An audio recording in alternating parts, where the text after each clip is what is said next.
اعوذ باللہ السمیع العلیم من الشیطان الرجیم بسم اللہ الرحمن الرحیم لقد جاءکم رسول من انفسکم عزیز علیہ ما عنتم حریص علیکم بالمؤمنین رؤوف رحیم فَإِن تَوَلَّوْا فَقُلْ حَسْبِيَ اللَّهُ لَا إِلَٰهَ إِلَّا هُوَ عَلَيْهِ تَوَكَّلْتُ وَهُوَ رَبُّ الْعَرْشِ الْعَظِيمِ۔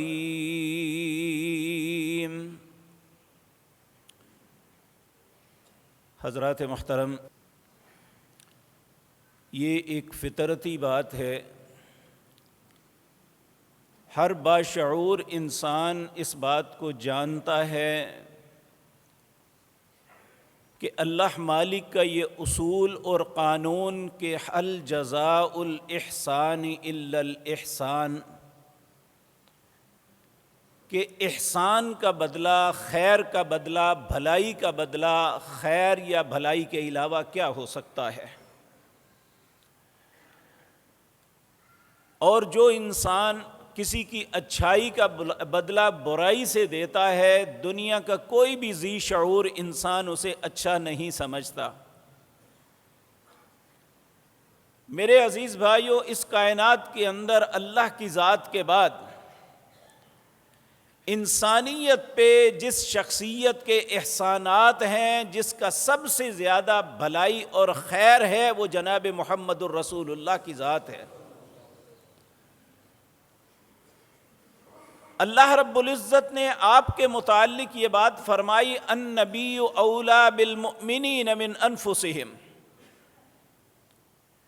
یہ میرے نبی جو ہیں ایمانداروں کو اپنی جان سے زیادہ عزیز رکھتے ہیں۔ اس بات کو اندازہ اس حدیث سے لگتا ہے کہ نبی کریم صلی اللہ علیہ وسلم نے یہ بات ہمیں بتلائی کہ قیامت کے دن جب ہر شخص نفسی نفسی پکارے گا، حتیٰ کہ انبیاء بھی اپنی یہی کہیں گے، نفسی نفسی، میری جان میری جان۔ اللہ رب العزت نے فرمایا وہ ایسا وقت ہوگا، یوم یفر المرء من اخیہ، بھائی بھائی سے بھاگے گا، وامہ وابیہ، اپنے ماں سے بھی بھاگے گا، باپ سے بھی بھاگے گا، وصاحبتہ، اپنی بیوی سے بھی بھاگے گا، اپنی اولاد سے بھی بھاگے گا، لکل امرئ منہم یومئذ شأن یغنی، ہر شخص کو اپنی جان کے لالے پڑے ہوئے ہوں گے کہ ساری دنیا بے شک جہنم میں چلی جائے، ساری دنیا مصیبت میں مبتلا ہو جائے، بس میں بچ جاؤں۔ ایسے وقت میں صرف ایک شخصیت ہوگی جنہیں اپنی نہیں اپنی امت کی پرواہ ہوگی، وہ جناب محمد الرسول اللہ ہے۔ جب لوگ نفسی نفسی، ہائے میری جان ہائے میری جان پکار رہے ہوں گے، حتیٰ کہ انبیاء کی زبان پہ بھی یہی لفظ ہوگا، اس وقت رسول اللہ اللہ کے حضور یہی کہتے نظر آئیں گے، ربی امتی ربی امتی ربی امتی، اے میرے رب میری امت، اے میرے رب میری امت۔ میرے عزیز بھائیو، یہ تو ایمانداروں کے لیے ہے۔ اللہ نے اس شخصیت کو جن کا نام محمد الرسول اللہ صلی اللہ علیہ وسلم ہے، انہیں سارے جہان کے لوگوں کے لیے رحمت بنا کے بھیجا۔ اللہ مالک فرماتے ہیں، وَمَا أَرْسَلْنَاكَ إِلَّا رَحْمَةً لِّلْعَالَمِينَ، ہم نے آپ کو جہان والوں کے لیے رحمت بنا کے بھیجا۔ کس طرح رحمت ہے؟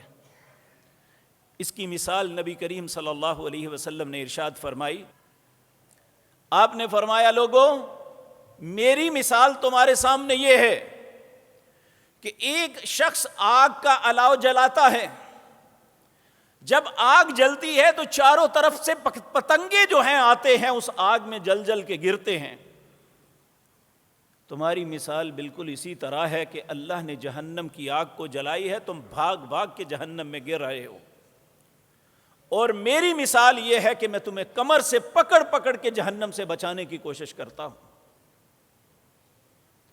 میرے بھائیو، اہل ایمان کے لیے تو رسول اللہ صلی اللہ علیہ وسلم کا جذبہ سمجھ میں آتا ہے، لیکن جو غیر مسلمان ہیں ان کے لیے جذبہ کیا تھا کہ آپ ہر شخص کے لیے یہ چاہت رکھتے تھے کہ یہ اسلام لے آئے، ایمان کو قبول کر لے، یہ جہنم کے عذابوں سے بچ جائے۔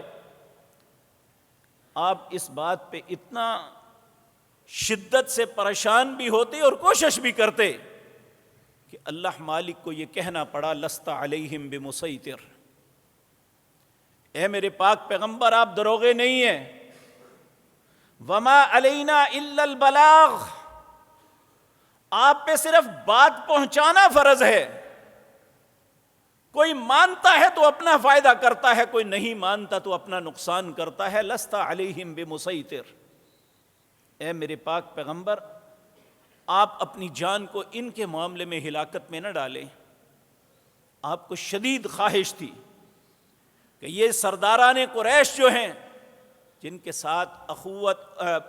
ساتھ خون کا رشتہ تھا، جو مسلمان نہیں ہو رہے تھے، آپ کی دل کی بڑی چاہت تھی یہ مسلمان ہو جائیں، بلکہ نبی کریم صلی اللہ علیہ وسلم نے ایک مرتبہ سیدنا علی رضی اللہ تعالی عنہ یہ بات ارشاد فرمائی، علی تیرے لیے یہ بات بہت بہتر ہے، اگر تمہیں سرخ اونٹ مل جائیں، آج ہماری نظروں میں قیمتی چیز سونا ہے، عربوں کے ذہن میں سب سے قیمتی چیز سرخ اونٹ تھے اس وقت، کہا اگر تمہیں سرخ اونٹ مل جائے تو وہ اتنی بڑی بات نہیں ہے، ایک بندہ تیری دعوت پہ ہدایت، اسلام کو، ایمان کو قبول کر لے، وہ اونٹوں کے ملنے سے بہتر ہے۔ ایک جا آیا دنیا وما فیہا کے سارے خزانوں سے بہتر ہے کہ تیرے کہنے پہ کوئی شخص کفر کی زندگی چھوڑ کے ایمان کی زندگی میں آ جاتا ہے۔ تو میرے عزیز بھائیو، آج جتنے لوگ بھی ایمان کے دعوے دار ہیں انہیں اس بات کا احسان ماننا چاہیے کہ ہمارے پاس اگر ایمان کی نعمت ہے، اگر ہم ایک اسلام پہ جمع ہیں، تو یہ جناب محمد الرسول اللہ کا احسان ہے صلی اللہ علیہ وسلم۔ آج کی مجلس میں یہی بات عرض کرنی ہے کہ نبی کریم صلی اللہ علیہ وسلم کے ہم پہ احسانات، اگر مجھ جیسا کم علم آدمی، ایک طالب علم، اپنی پوری زندگی ان احسانات کو گنتا رہے تو اس کی زندگی کم ہے، نبی کریم کے احسانات اس سے بھی زیادہ ہیں۔ لیکن چند ایک باتیں اس لیے عرض کرتا ہوں تاکہ مجھے اور آپ کو احساس ہو کہ ہم ان احسانات کا بدلہ کس طرح دے سکتے ہیں۔ تو اللہ کی توفیق سے پہلی تو احسانات بتاتا ہوں، پھر اللہ مالک نے ان احسانات کے بدلے میں ہم سے کیا تقاضا کیا کہ اب تمہیں کیا کرنا ہے، اس محسن اعظم کے احسان کا بدلہ کس طرح دینا ہے۔ اللہ رب العزت مجھے صحیح حق بات کہنے کی توفیق عطا فرمائے، اور اگر آپ کی بات سمجھ میں آئے کہ یہ بات میری نہیں، یہ اللہ مالک کی ہے یا جناب محمد الرسول اللہ کی ہے صلی اللہ علیہ وسلم، پھر میرا بھی حق ہے اور آپ کا بھی حق ہے کہ ہم اس بات کو نہ صرف قبول ہی نہ کریں بلکہ اس کے مطابق اپنے آپ کو ڈھالنے کی کوشش کریں۔ اللہ رحیم و کریم ہمیں ایسا دل عطا فرما دے۔ تو میرے عزیز بھائیو، اللہ مالک نے نبی کریم صلی اللہ علیہ وسلم کے متعلق فرمایا، جو میں نے آغاز میں آیت پڑھی، اللہ فرماتے ہیں لَقَدْ جَاءَكُمْ رَسُولٌ مِّنْ أَنفُسِكُمْ، ہم نے ایک رسول بھیجا جو تمہیں میں سے تھا، جس طرح تم آدم کی اولاد ہو وہ بھی آدم کی اولاد ہیں، جس طرح تم ایک انسان ہو وہ بھی انسان ہیں، لیکن تمہارا ان کا فرق یہ ہے، ہم سے وہ بہت بلندی پہ اس وقت پہنچ جاتے ہیں جب اللہ نے انہیں نبوت اور رسالت کے شرف سے منور فرمایا اور اللہ مالک ان کے اوپر وحی نازل کی، تو پھر ہمارا اور ان کا مقابلہ نہیں رہ جاتا. آپ انتہائی بلندیوں پہ ہیں, ہم انتہائی پستی پہ کھڑے ہیں. لیکن بحیثیت انسان جس طرح میں اور آپ آدم کی اولاد ہیں, پیارے نبی جناب محمد الرسول اللہ صلی اللہ علیہ وسلم بھی سیدنا آدم کی اولاد میں سے تھے. تو میرے عزیز بھائیو, اللہ کہتے ہیں لقد جاءکم رسول, البتہ تحقیق آئے تمہارے پاس رسول, من انفسکم, جو تمہارے نفسوں میں سے تھے, عزیز علیہ ما عنتم, انہیں تمہاری بلائی, تمہاری خیر بہت ہی عزیز ہے, وہ تمہاری خیر کے بہت متلاشی ہیں. حریص علیکم بالمؤمنین, ایمانداروں کے لیے بڑے حریص کہتے ہیں. یہ لفظ آپ کے لیے بولنا مناسب نہیں, لیکن اس کا معنی یہ عمومی طور پہ بنتا ہے کہ ایک آدمی اس کو بڑی لالچ ہو کہ مجھے یہ چیز مل جائے, تو رسول اللہ صلی اللہ علیہ وسلم بڑے ہی حریص تھے. حریص علیکم بالمؤمنین, ایمانداروں کی خیر کے متعلق بڑے ہی حریص تھے, انہیں ہر خیر ملے. پھر فرمایا رؤوف, رؤوف کہتے ہیں جو بڑا ہی نرم دل ہو, ایسا ہو کہ کسی کی مصیبت تکلیف کو دیکھنا اس کے لیے ناقابل برداشت ہو. اب دیکھیں بعض لوگ بڑے نرم دل ہوتے ہیں, فوت کسی کا ہوتا ہے ان کی آنکھوں سے آنسو بہہ رہے ہوتے ہیں, کیوں؟ وہ نرم دل ہیں. یا کوئی بات سنتے ہیں کہ فلاں شخص کو یا فلاں خاندان کو تکلیف پہنچی تو فوراً آنسو بہہ جاتے ہیں, یا ان کا دل جو ہے یہ بہت ہی نرم ہو جاتا ہے. نبی کریم رؤوف سب سے زیادہ نرم دل ہیں. کن کے معاملے میں؟ مومنین کے معاملے میں. پھر فرمایا الرحیم, بہت ہی رحم کرنے والے ہیں. اور دیکھیں نبی کریم صلی اللہ علیہ وسلم کا رحم کیسا دیدنی تھا. 13 سال تک اہل مکہ نے کون سی اذیت تھی جو نبی کریم کو نہ دی ہو؟ کس طرح آپ کو اذیتیں دیتے رہے, حتیٰ کہ آپ کے لیے بیت اللہ کے قریب نماز پڑھنا مشکل بنا دی. ایک ایسا وقت بھی آیا کہ نبی کریم صلی اللہ علیہ وسلم آپ بیت اللہ کے صحن میں نماز پڑھ رہے ہیں, حرم کے صحن میں نماز پڑھ رہے ہیں. ان بدبختوں کے دل میں خیال آیا کہ آج کوئی بہت بڑی شرارت کریں, تو انہوں نے کہا فلاں شخص نے آج اونٹ ذبح کیا ہے, اس کی اوجڑی پکڑ کے لاؤ. جب نبی کریم سجدے میں گئے تو اوجڑی آپ کے اوپر رکھ دی گئی. ایسی ایسی اذیتیں دی رسول اللہ صلی اللہ علیہ وسلم کو. لیکن جس دن اللہ نے مکہ فتح کر دیا, یہ سالار اعظم, یہ محسن اعظم جناب محمد الرسول اللہ صلی اللہ علیہ وسلم ایک فاتح کی حیثیت سے مکے میں داخل ہوتے ہیں. وہ سارے سرداران قریش جنہوں نے 13 سال تک اذیتیں دی تھی, بھیگی بلی کی طرح چھپ چھپ کے دیکھ رہے ہیں. آپ جب بیت اللہ کے اندر گئے, وہاں نفل پڑے, اور اس کے بعد بیت اللہ کے دروازے پہ آئے تو کچھ لوگوں کا چہرہ نظر آیا کہ وہی لوگ جو آپ کو یہاں نماز نہیں پڑھنے دیتے تھے, جو آپ کے لیے جنہوں نے زندگی کو تنگ کر دیا, یہاں تک کہ آپ ہجرت پہ مجبور ہو گئے, پھر اس کے بعد بھی پیچھا نہ چھوڑا. 3 جنگیں لڑی رسول اللہ صلی اللہ علیہ وسلم کے ساتھ, بدر, احد, اور اس کے بعد احزاب کے موقع پر انہوں نے آپ کو چین سے نہ بیٹھنے دیا. آج نبی کریم صلی اللہ علیہ وسلم ان سے پوچھ رہے ہیں, اے سرداران قریش, جو کچھ تم نے میرے اور میرے ساتھیوں کے ساتھ کیا, اب تمہارا کیا خیال ہے, میں تمہارے ساتھ کیا سلوک کروں؟ اور یہ بات یاد رکھیں, وہ بڑے چلاک اور مکار لوگ تھے. انہوں نے فوراً سورت یوسف کو سنا ہوا تھا کہ یوسف علیہ السلام کے بھائیوں نے جو کچھ کیا, تو جس دن یوسف علیہ السلام تخت مصر پہ بیٹھے ہوئے تھے, بھائی مجرم کی حیثیت سے سامنے تھے, تو اس وقت انہوں نے کہا آج تمہارے ساتھ کیا سلوک کروں؟ تو انہوں نے کہا ہم اچھے بھائی سے اچھا سلوک کا توقع رکھتے ہیں. تو انہوں نے کہا لا تثریب علیکم اليوم, جاؤ میں آج کے بعد تمہیں نہیں پوچھوں گا. تو انہوں نے بڑی مکاری سے, اپنی طرف سے مکاری سے جواب دیا کہ جو یوسف نے اپنے بھائیوں سے کیا تھا ہم وہی توقع آپ سے رکھتے ہیں، تو نبی کریم صلی اللہ علیہ وسلم بھی صفت رحمت جوش میں آئی. آپ نے فرمایا لا تثریب علیکم اليوم وانتم الطلقاء،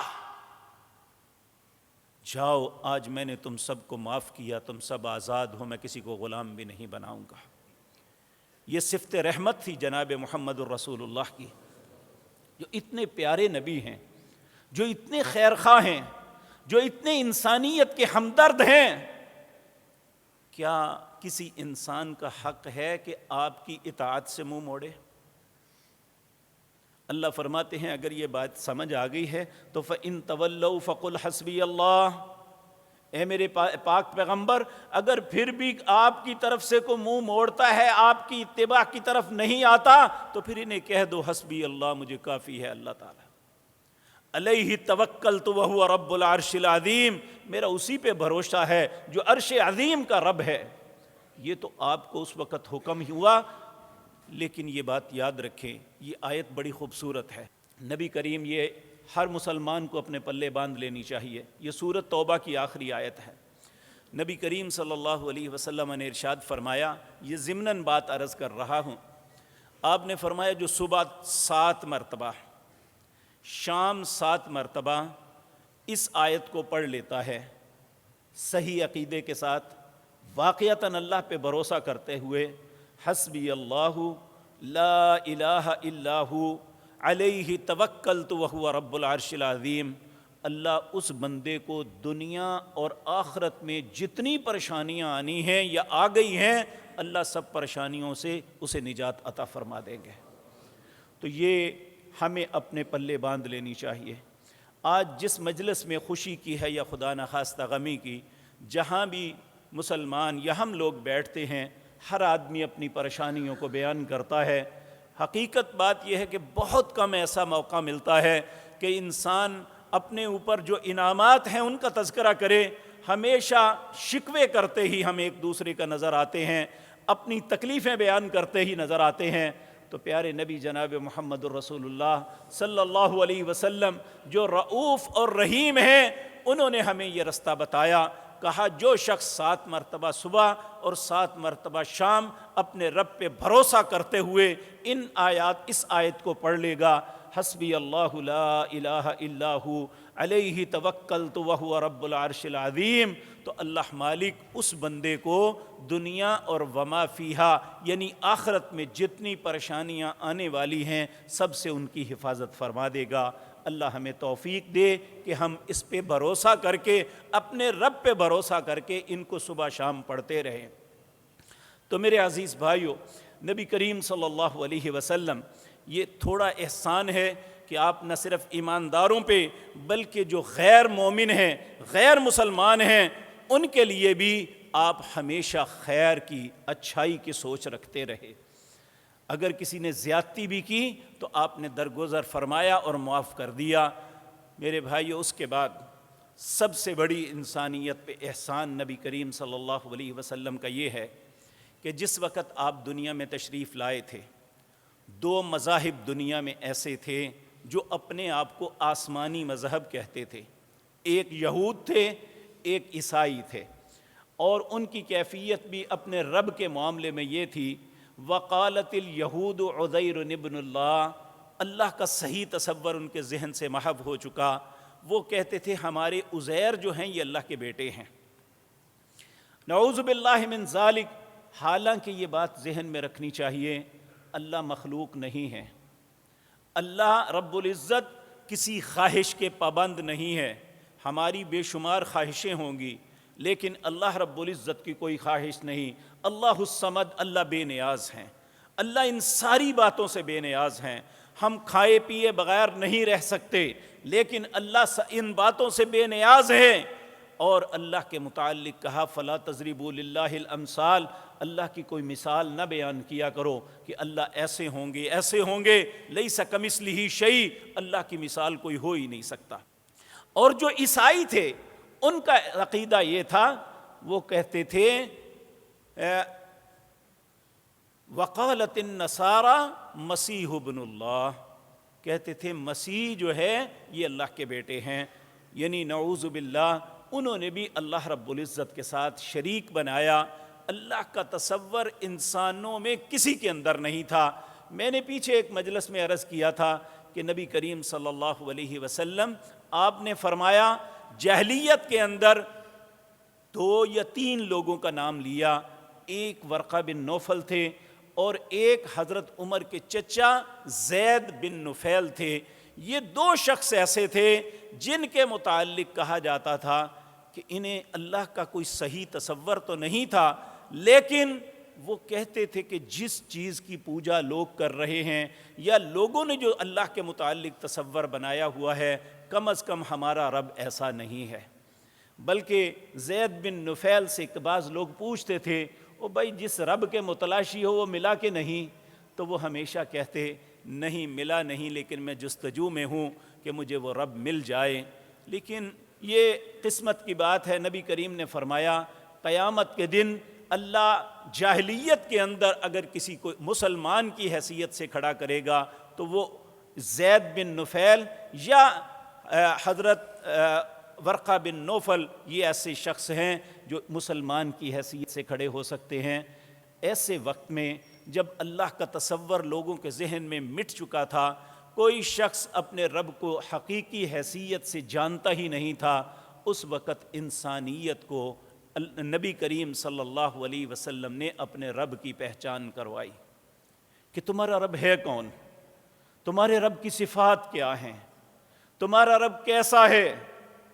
تو میرے عزیز بھائیوں، کوئی بھی انسان اگر اللہ کی صفات کو دیکھنا چاہتا ہے تو سورۃ اخلاص پڑھ لے، قل هو اللہ احد، اللہ ایک ہے، اللہ الصمد، اللہ بے نیاز ہے، نہ اللہ کسی کی محبت میں مجبور ہے، نہ اللہ کسی کی قوت اور طاقت سے خوف زدہ ہے۔ اللہ الصمد، اللہ بے نیاز ہے۔ لم یلد ولم یولد، نہ اللہ نے کسی کو جنا، نہ اللہ رب العزت کو کسی نے جنا۔ ولم یکن لہ کفوا احد، تیرے رب کی برابری کرنے والا کوئی نہیں ہے، کوئی بھی تیرے رب کے برابر نہیں آ سکتا۔ یہ تیرے رب کی تعریف ہے۔ اور نبی کریم نے انسانیت پہ احسان یہ کیا، انہیں اپنے رب کا تعارف کروایا۔ پہلے تو رب کی پہچان کروائی کہ تمہارا رب ہے کون، کیونکہ کوئی لات کو رب مانتا تھا، کوئی ہبل کو رب مانتا تھا، کوئی کسی کو منات کو رب مانتا تھا، لیکن آپ نے فرمایا نہیں، نہ لات، نہ منات، نہ عزا، نہ ایشور، نہ رام، نہ کرشنا، تمہارے یہ رب نہیں ہیں۔ اور مسیح ابن اللہ، اللہ کا بیٹا نہیں ہے۔ عزیر ابن اللہ، عزیر اللہ کا بیٹا نہیں ہے۔ اللہ احد، اللہ ایک ہے۔ اللہ الصمد، اللہ بے نیاز ہے۔ لم یلد ولم یولد، نہ تیرے رب کو کسی نے جنا، نہ تیرے رب نے کسی کو جنا۔ ولم یکن لہ کفوا احد، تیرے رب کی برابری کرنے والا کوئی نہیں ہے۔ اب اگلا سوال یہ تھا کہ اس رب سے تعلق کیسے بنے؟ تو نبی کریم صلی اللہ علیہ وسلم کا انسانیت پہ احسان یہ ہے کہ نبی کریم نے رب کے ساتھ تعلق قائم کرنے کا ذریعہ بتایا۔ وہ ذریعہ کیا تھا؟ نماز تھی۔ نبی کریم صلی اللہ علیہ وسلم نے فرمایا جب تم نماز پڑھتے ہو، حقیقتاً تمہاری اور تمہارے رب کی ایک ٹاک ہے، ایک میٹنگ ہے جس میں تم اپنے رب سے باتیں کرتے ہو، تمہارا رب تمہاری باتوں کا جواب دیتا ہے۔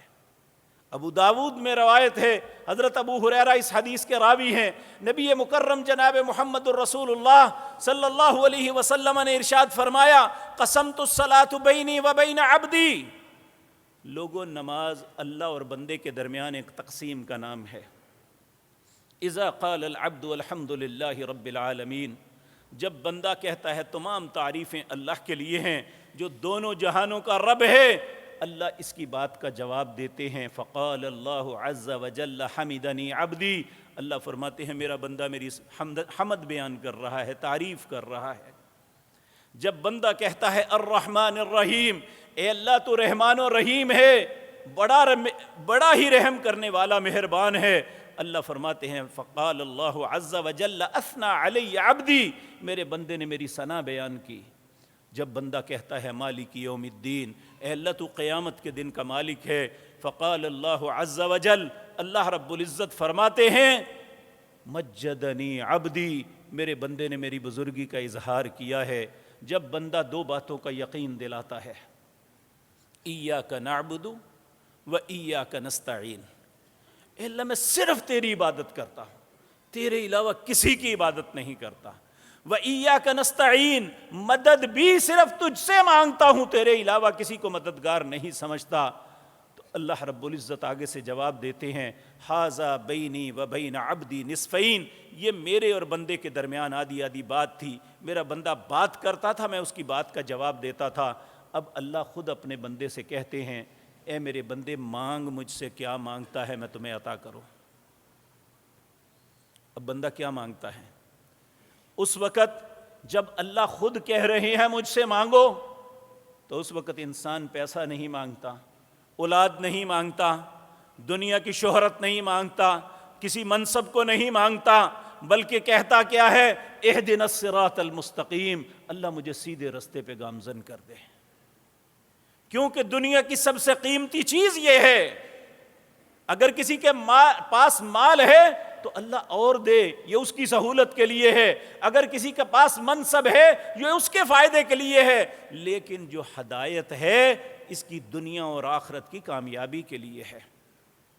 اس لیے انسان اس چیز کو مانگتا ہے جو اس کے لیے سب سے قیمتی ہے، اہدنا الصراط المستقیم، اے اللہ مجھے ہدایت رہنمائی کر سیدھے رستے کی طرف۔ پھر بڑے معصومیت سے کہتا ہے تجھے پتہ ہے مجھے کون سا رستہ چاہیے؟ صراط الذین انعمت علیہم، اللہ مجھے وہ رستہ چاہیے جس پہ چل کے لوگ آئے تو نے انہیں انعامات سے نوازا، غیر المغضوب علیہم ولا الضالین، اللہ مجھے وہ رستہ نہیں چاہیے جس پہ چل کے آئے تو نے کہا جاؤ تم گمراہ ہو، جاؤ میرے غضب کا شکار ہو جاؤ، مجھے وہ رستہ نہیں چاہیے۔ تو میرے بھائیو، گمراہ کون تھے؟ وہ اپنے آپ کو اللہ رب العزت کے مقرب تصور کرتے تھے اپنے ذہن کے مطابق، جو یہود تھے، نحن اولیاء اللہ و احباؤ، ہم اللہ کے دوست بھی ہیں، اللہ ہم سے محبت بھی کرتا ہے۔ تو اللہ نے آگے سے فرمایا تھا کہ اگر میں تم سے محبت کرتا ہوں، تم میرے دوست ہو، فلم یعذبکم، پھر میں تمہیں عذاب کیوں کرتا ہوں جی؟ اور جو وہ ان کا تصور تھا، اللہ نے کہا ما لم ينزل به علیہم من سلطان، میں نے ان پہ یہ کوئی دلیل اتاری نہیں ہے کہ میرا تمہارے ساتھ ایگریمنٹ ہے، تم جو مرضی کرتے رہو، میں نے تمہیں چھوڑ دینا ہے۔ تو عیسائی جو ہیں ان کے متعلق فرمایا یہ گمراہ ہیں، یہ یہود جانتے بوجھتے غلط کام کرتے ہیں، عیسائی اپنی لا علمی کی وجہ سے کرتے ہیں، اس لیے کہا وہ گمراہ ہیں، ان پہ اللہ کا غضب ہے، نعوذ باللہ من ذالک۔ تو میرے عزیز بھائیو، نبی کریم کا احسان ہے کہ اس نے ہمیں رب سے ملاقات کا ذریعہ بتایا۔ اے امت محمد الرسول اللہ صلی اللہ علیہ وسلم، ہمیں جو ملاقات کا ذریعہ بتایا، میں اللہ کا واسطہ دے کے کہتا ہوں، اپنے دل پہ ہاتھ رکھ کے، ہم اس ذریعے کو کتنا استعمال کر رہے ہیں؟ ایک دن میں 5 مرتبہ ہماری ملاقات، اور اس کے لیے انویٹیشن دی جاتی ہے، اعلان عام کیا جاتا ہے، پہلے 4 مرتبہ لوگوں کو سنایا جاتا ہے اللہ اکبر اللہ اکبر، لوگوں اللہ سب سے بڑا ہے، لوگوں اللہ سب سے بڑا ہے۔ پھر 2 مرتبہ مؤذن شہادت دیتا ہے، اشہد اللہ الہ الا اللہ، میں شہادت دیتا ہوں اللہ کے علاوہ کوئی الہ نہیں۔ پھر وہ کہتا ہے میں شہادت دیتا ہوں محمد الرسول اللہ صلی اللہ علیہ وسلم اللہ کے بندے اور اس کے رسول ہیں۔ پھر یہ انویٹیشن آتی ہے، حی علی الصلاۃ حی علی الصلاۃ، لوگوں نماز کے لیے آ جاؤ۔ پھر کہا جاتا ہے حی علی الفلاح، تمہاری کامیابی اس میں ہے، نماز کے لیے آ جاؤ۔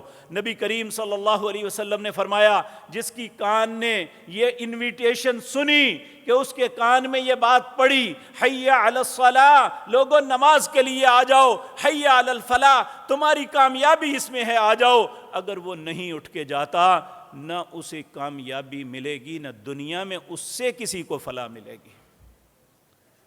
وہ ایک اللہ کی نظروں میں عضو معطل ہے، وہ ایک مردار کی حیثیت رکھتا ہے، جس کا اپنے رب کے ساتھ تعلق ہی نہیں ہے۔ یہ نبی کریم صلی اللہ علیہ وسلم کا احسان ہے ہم پہ کہ آپ نے ہمیں اللہ سے ملاقات کا طریقہ بتایا، آپ نے ہمیں وہ ذریعہ سکھایا کہ لوگوں اپنے رب سے کس طرح ملاقات کرنی ہے۔ میرے عزیز بھائیوں، تو نبی کریم صلی اللہ علیہ وسلم آپ نے فرمایا، آپ کے متعلق اللہ نے فرمایا کہ یہ تمہارے نبی جو ہیں وَيَضَعُ عَنْهُمْ إِسْرَهُمْ وَالْأَغْلَالَ الَّتِي كَانَتْ عَلَيْهِمْ، یہ تو تمہارے بوجھ کم کرتے ہیں اور تمہارے گلے میں جو طوق پڑے ہوئے ہیں نا معاشرتی رسوم کے، کہ معاشرے کی یہ رسم ہے، یا ہمارے علماء نے جو دین کے اندر تغیر و تبدل کر کے ہمارے اوپر جو سختیاں کر دی ہیں، کہا یہ نبی انہیں سب کو اتارنے والے ہیں۔ نبی کریم صلی اللہ علیہ وسلم آپ کا یہ احسان ہمیں ماننا چاہیے۔ آج جب بھی کسی داعی کو بھیجتے کہ جاؤ لوگوں کو جا کے دعوت دین دو، لوگوں کو اللہ کا رستہ بتاؤ، اللہ کے ساتھ تعلق بتاؤ، تو پھر وہاں کہتے بشروا ولا تنفروا، یسروا ولا تعسروا، لوگوں کے لیے آسانی پیدا کرنا، انہیں مشکلات میں نہ ڈالنا، انہیں بشارت دینا، بشروا ولا تنفروا، نفرت نہ ڈالنا۔ لیکن آج امت کے اندر کیا ہو رہا ہے؟ ابھی میرے ایک بھائی نماز سے پہلے، خطبے سے پہلے مجھے پوچھنے لگے کہ دیکھیں جی میں اتنا وقت سعودی عرب میں رہا، وہاں 10 جنازے ہوتے ہیں اکٹھے پڑھ کے، ایک امام پڑھاتا ہے، سب پڑھ کے چلے جاتے ہیں، لیکن یہاں کتنی بد نصیبی ہے، میتیں سامنے پڑی ہوئی ہیں، مولوی لڑ رہے ہیں، ہر شخص کہتا ہے جی اپنا جنازہ میں پڑھاؤں گا، 2 وجہوں سے، ایک میرا مسلک اوپر ہو، دوسرا یہ کہ میری پاکٹ گرم ہو، شرم نہیں آتی، میتوں کے بھی پیسے وصول کرتے ہیں، مردوں کی کمائی کھاتے ہیں، جبکہ رسول اللہ صلی اللہ علیہ وسلم نے فرمایا اپنے ہر داعی کو یسروا ولا تعسروا، لوگ بیچارے ان کے کہنے پہ قرض اٹھا کے اپنی میتوں کو بخشوانے کے لیے مختلف طریقے اختیار کرتے ہیں۔ نبی کریم نے تو یہ سارے طوق اتار دیے تھے، آپ نے تو امت کو ایک آسان دین دیا تھا۔ ہمارا دین تو وہ ہے، دنیا میں جتنے بھی یہ قانون بنتے ہیں اس میں ایک اصول مسلم ہوتا ہے، قانون کی نظر میں سب برابر ہیں، لیکن میرے بھائیو یہ یاد رکھو اسلام کے اندر قانون کی نظر میں سب برابر نہیں ہیں۔ دنیا کے قانون میں یہ ہوتا ہے جو طاقتور ہے قانون اس کے لیے نرم ہے، جو غریب ہے اس کے لیے قانون سخت ہے۔ اسلام یہ کہتا ہے جو کمزور ہے اس کے لیے قانون کو نرم کر دو، جو طاقتور ہے اس کے لیے قانون کو سخت کر دو۔ کہا کمزور ہے نماز کھڑے ہو کے نہیں پڑھ سکتا، ٹھیک ہے کرسی پہ بیٹھ کے پڑھ لے، زمین پہ بیٹھ کے پڑھ لے۔ اے اللہ میں بیٹھ کے بھی نہیں پڑھ سکتا، اللہ کہا لیٹ کے پڑھ لے۔ اے اللہ میں لیٹ کے بھی اشارہ نہیں کر سکتا، اللہ کہتا ہے اپنے دل میں اشارے سے پڑھ لے، مجھے یہ تیرا یہ بھی معاملہ قبول ہے لیکن میرے ساتھ تعلق نہ توڑنا۔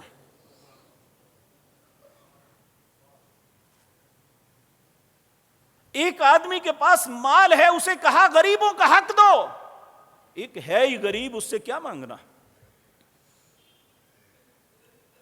کہا روزہ فرض ہے تم پہ، یا ایھا الذین آمنوا کتب علیکم الصیام کما کتب علی الذین من قبلکم لعلکم تتقون، اہل ایمان تم پہ روزے کو فرض کر دیا گیا ہے تاکہ تمہارے اندر تقوی آ جائے۔ اب ایک بیمار ہے، ایک مسافر ہے، کہا فمن کان منکم مریضا او علی سفر فعدۃ من ایام اخر، اگر سفر ہے، اگر بیماری ہے تو کوئی بات نہیں، اب چھوڑ دو، بعد میں رکھ لینا، اگر بعد میں نہیں رکھ سکتے تو ففدیۃ طعام مسکین، مسکین کو کھانا کھلا دینا، ایک غریب کے پیٹ میں کھانا چلے جائے گا، اللہ تجھے روزے کا ثواب دے دے گا۔ اسلام کا قانون یہ ہے۔ یہ احسان ہے پیارے نبی جناب محمد الرسول اللہ صلی اللہ علیہ وسلم کا انسانیت پہ کہ آپ نے ہمیں ہر خیر کا رستہ بتایا، ہر آسانی کا رستہ بتایا، ہر مشکل سے بچایا۔ جب یہ آیت اتری للہ ما فی السماوات، سورۃ بقرہ کی آخری آیات، للہ ما فی السماوات وما فی الارض وَإِن تُبْدُوا مَا فِي أَنفُسِكُمْ أَوْ تُخْفُوهُ يُحَاسِبْكُم بِهِ اللَّهُ فَيَغْفِرُ لِمَن يَشَاءُ وَيُعَذِّبُ مَن يَشَاءُ وَاللَّهُ عَلَى كُلِّ شَيْءٍ قَدِيرٌ۔ زمین و آسمان کی ہر چیز اللہ کی ہے۔ للہ ما فی السماوات وما فی الارض وَإِن تُبْدُوا مَا فِي أَنفُسِكُمْ أَوْ تُخْفُوهُ يُحَاسِبْكُم بِهِ اللَّهُ، تم چھپ کے کرو یا ظاہراً کرو، غلطی سے کرو یا جان بوجھ کے کرو، اللہ اس کا محاسبہ کرے گا اور تمہیں سامنے لے کے آئے گا۔ پھر اس کی مرضی ہے، یغفر لمن یشاء ویعذب من یشاء، وہ تمہیں معاف کرے یا عذاب کرے۔ صحابہ کہتے ہیں جب یہ آیت اتری تو ایسے تھا جیسے ہماری کمر ٹوٹ گئی ہے، ہم گر پڑیں گے کہ اگر ہر چیز کا مواخذہ ہو گیا تو ہم تو مارے گئے۔ لیکن کسی نے اعتراض نہیں کیا تھا۔ اللہ صحابہ کی قبروں کو نور سے بھر دے، انہوں نے اعتراض نہیں کیا، ٹھیک ہے اللہ کا حکم ہے۔ تو پھر اللہ رب العزت نے ان کی آسانی کے لیے اگلی دو آیتیں نازل فرمائی۔ ان میں آخری آیت لا یکلف اللہ نفسا الا وسعها، یہ پہلی آسانی دی۔ لا یکلف اللہ نفسا الا وسعها، جو کام کسی انسان کے بس میں نہیں وہ نہیں کر سکتا، وہ اس کا مکلف نہیں ہے، یعنی جو اس کی طاقت سے باہر ہے وہ مکلف نہیں ہے۔ لا یکلف اللہ نفسا الا وسعها، وگرنہ پہلی امتوں میں ایسا نہیں تھا۔ لہا ما کسبت ولکم ما کسبتم، لا یکلف اللہ نفسا الا وسعها لہا ما کسبت وعلیہا ما اکتسبت، جو تم کرتے ہو اسی کا ہوگا، دوسرے کا ببال تم پہ نہیں ہے۔ پھر فرمایا ربنا لا تؤاخذنا ان نسینا او اخطانا، یہ دوسری فیسلٹی ملی امت محمد الرسول اللہ کو صلی اللہ علیہ وسلم۔ اے اللہ جو بھول کے کروں اس کا مواخذہ نہ کرنا۔ اللہ نے کہا نعم، نہیں کروں گا۔ ربنا لا تؤاخذنا ان نسینا او اخطانا، اے اللہ جو بھول کے یا خطا سے کام ہو جائے اس کا مواخذہ نہیں کرنا۔ اللہ نے کہا نعم، نہیں کروں گا۔ یہ دوسری فیسلٹی ملی امت محمد الرسول اللہ کو صلی اللہ علیہ وسلم۔ ربنا ولا تحمل علینا اصرا کما حملتہ علی الذین من قبلنا، اے اللہ جو آپ نے پہلی امتوں پہ بوجھ ڈالا تھا وہ ہم پہ نہ ڈالنا۔ اب وہ بوجھ کیا تھا؟ اگر کوئی آدمی شرک کرتا نا تو اللہ کا حکم یہ تھا اپنے آپ کو خود قتل کرو۔ بنی اسرائیل نے جب بچڑے کی پوجا کی تھی نا، اس وقت اللہ نے کہا تھا اگر معافی چاہتے ہو تو اپنے آپ کو خود مارو۔ یعنی پہلی امتوں میں اللہ کے ساتھ شرک کرنا یہ بہت بڑا جرم ہے۔ اے اللہ جو ان کو سزائیں دی تھی۔ دوسرا، ایک آدمی بدکاری کرتا ہے، چوری کرتا ہے یا کچھ بھی، یا اس کے دروازے پہ لکھا جاتا یا اس کے ماتھے پہ لکھ دیا جاتا کہ یہ چور ہے، یہ زانی ہے، یہ بدکار ہے، یہ فلاں ہے، یہ فلاں ہے۔ ربنا ولا تحمل علینا اصرا کما حملتہ علی الذین من قبلنا، اگر ان کے جسم پہ پیشاب کا پخانے کا چھینٹ لگ جاتا تو انہیں اتنی جلد کاٹنی پڑتی تو ہماری دھو کے صاف ہو جاتی ہے۔ تو اللہ نے اس وقت بھی کہا نعم، ہاں میں تم پہ نہیں کروں گا۔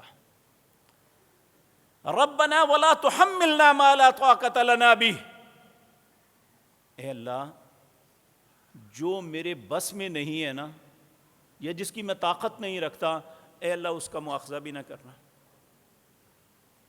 اب آپ دیکھیں ایک تندرست آدمی بیٹھ کے نماز پڑھے، اس کی نماز کا آدھا اجر ملتا ہے، لیکن ایک آدمی اپنی مجبوری معذوری کی وجہ سے بیٹھ کے پڑھتا ہے، اس کی نماز پوری ہے۔ یہ چوتھی فیسلٹی اللہ رب العزت نے امت محمد الرسول اللہ کو دی، اور کہا اس کے باوجود اللہ انسان ہو، غلطیاں پھر بھی ہو جاتی ہیں.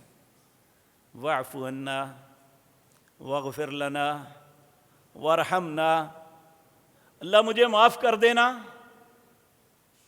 اے اللہ مجھ پہ رحم کرنا، اے اللہ میری لغزشوں سے درگزر فرما دینا. واعف عنا واغفر لنا وارحمنا انت مولانا، اے اللہ تو میرا مولا اور آقا ہے، اس لیے مجھے معاف کر دینا. اللہ نے کہا نعم، معافی مانگو گے تو معاف کر دوں گا. یہ نبی کریم صلی اللہ علیہ وسلم کی وجہ سے امت پہ احسان ہوا.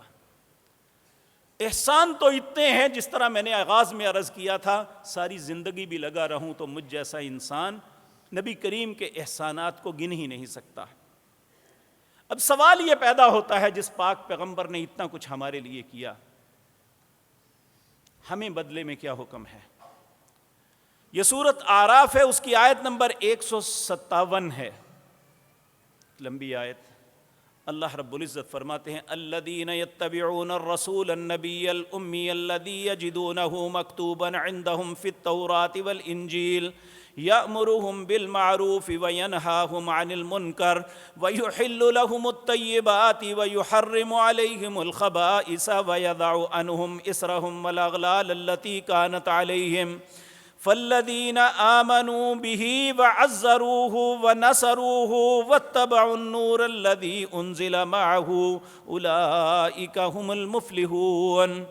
قل يا أيها الناس إني رسول الله إليكم جميعا الذي له ملك السماوات والأرض لا إله إلا هو يحيي ويميت فآمنوا بالله ورسوله النبي الأمي الذي يؤمن بالله وكلماته واتبعوه لعلكم تهتدون. یہ دو آیتیں ضرور اپنے گھر میں جا کے ان پہ ایک ایک لفظ پہ غور کرنا. الذین، وہ لوگ جو اس احسان کا بدلہ اتارنے کے لیے کچھ کر سکتے ہیں یا کرتے ہیں، وہ کون ہیں؟ الذین یتبعون الرسول، جو اس رسول کی اتباع کرتے ہیں جتنے لوگوں کے لیے اتنے خیر کے دروازے کھلوائے، اللہ سے اتنی فیسلٹی لے کے دی، وہ اس رسول کی اتباع کرتے ہیں. وہ رسول کون ہے؟ النبی، وہ اللہ کی طرف سے خبریں دینے والے ہیں. الامی، دنیا کے کسی انسان سے نہیں پڑھے بلکہ اللہ کی وحی کی روشنی میں سب کچھ بتاتے ہیں. یجدونہ مکتوبا عندہم فی التوراۃ والانجیل، ان کے متعلق تورات میں بھی یہ سب کچھ لکھا ہوا ہے اور انجیل میں بھی، صرف قرآن میں نہیں، تورات اور انجیل میں بھی یہ سب کچھ لکھا ہوا ہے. اور اس نبی کی صفات پھر بیان کی. وہ کیا کہتے ہیں، کیا کرتے ہیں؟ یأمرہم بالمعروف، لوگوں کو اچھائی کا حکم دیتے ہیں. وینہون عن المنکر، برائی سے روکتے ہیں. ویحل لہم الطیبات، وہ صرف پاک چیزوں کو حلال کہتے ہیں، جو ناپاک چیز ہے اسے حلال نہیں کہتے.